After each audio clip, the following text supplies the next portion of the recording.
Bien le bonjour et bienvenue à cette nouvelle capsule dans le cadre du cours SCT 4063. Il s'agit ici de la partie 2 de l'étude de construction où nous parlerons plus précisément de la liaison des pièces. Puisque tout ça, c'est bien beau de savoir avec quels matériaux nous allons faire nos pièces, mais il faut aussi savoir comment les lier ensemble et comment permettre le déplacement de l'une par rapport à l'autre dans certains cas. Commençons donc par définir ce qu'est une liaison. Donc, une liaison, c'est ce qui va servir à joindre deux pièces ensemble. Et ces liaisons, elles ont des caractéristiques.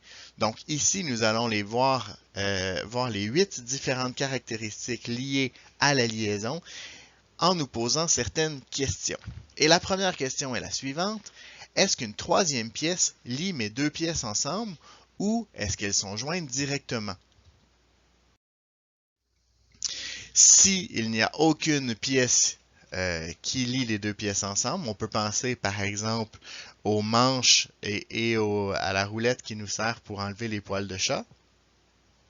À ce moment-là, ces deux pièces, on dit que la liaison est directe. Si au contraire, on a besoin de clous, de vis, etc. pour lier nos deux pièces, à ce moment-là, on dira que la liaison est indirecte. Deuxième question, est-ce que je peux démonter la liaison sans briser la pièce?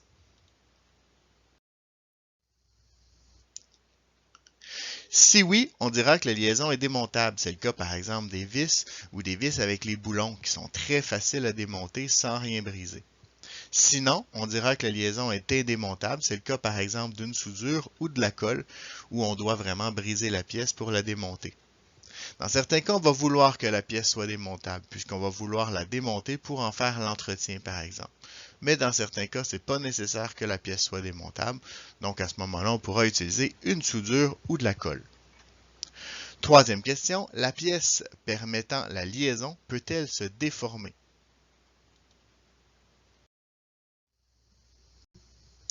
Si oui, on dira que la liaison est élastique. C'est le cas par exemple de toutes les pièces qui sont retenues par des ressorts, des élastiques.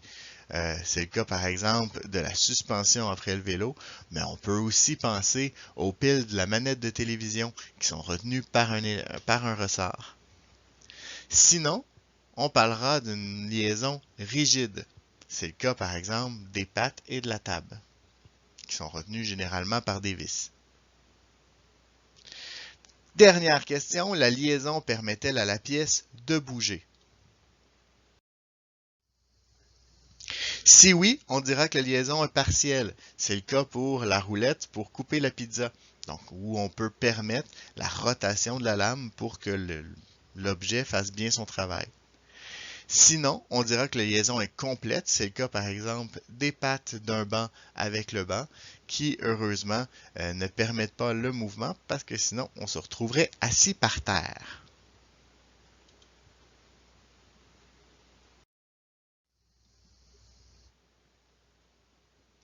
On parle de tolérance dimensionnelle lorsqu'on peut avoir une certaine variation dans les dimensions d'une pièce au moment de son usinage. Évidemment, sans nuire à son fonctionnement. Et là, quand les pièces sont mobiles, comme c'était le cas des liaisons partielles, il va falloir évaluer ces tolérances dimensionnelles pour que, évidemment, notre pièce soit capable de rentrer l'une dans l'autre.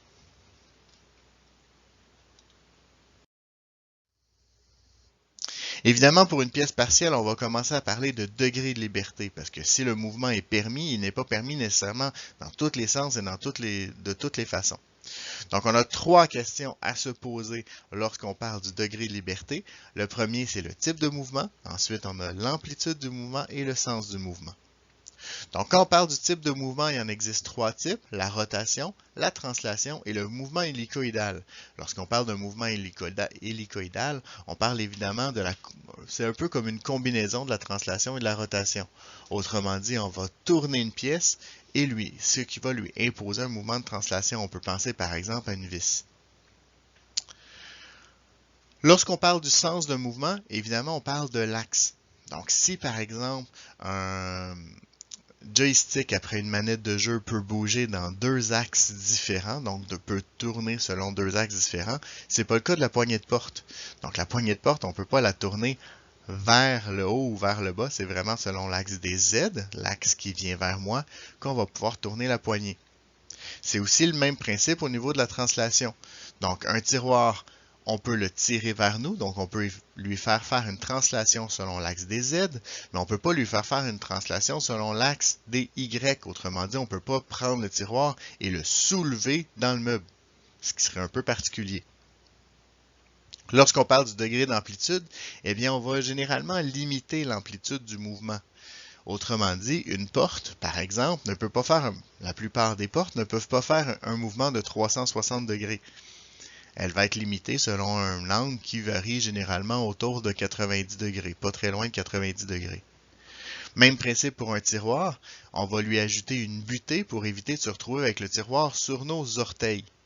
Donc, on va limiter le mouvement en translation possible pour éviter que le tiroir tombe.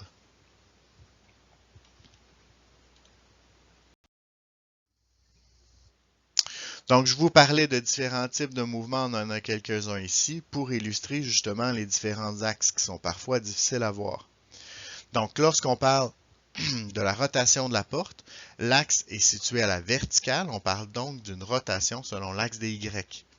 Par contre, lorsqu'on parle de la poignée de porte, comme je l'ai dit tantôt, c'est une rotation selon l'axe des Z. Quand on parle de la fenêtre, c'est une translation selon l'axe des Y, alors que lorsqu'on parle d'un tiroir, d'un classeur, par exemple, ce serait une translation selon l'axe des Z, encore une fois.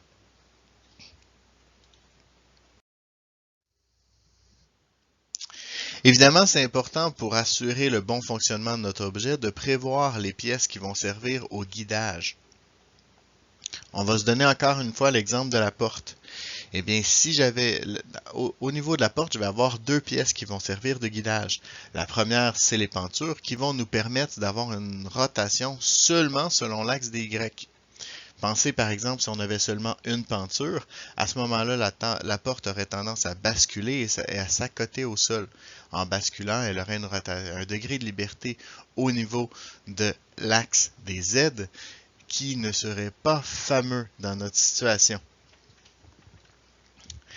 On peut aussi penser au cadre de porte qui va limiter la rotation, donc qui va empêcher la rotation d'être trop prononcée. On ne veut pas que la porte passe tout droit et puisse s'ouvrir des deux côtés. Donc c'est une partie du cadre de porte qui va servir à arrêter la porte, qui va servir de butée. Donc, ces pièces sont particulièrement importantes à prévoir lorsque on a des mouvements à la verticale pour éviter justement cette rotation-là selon l'axe, soit selon l'axe des Z ou selon l'axe des X, pour éviter que la pièce bascule et finisse par simplement tomber.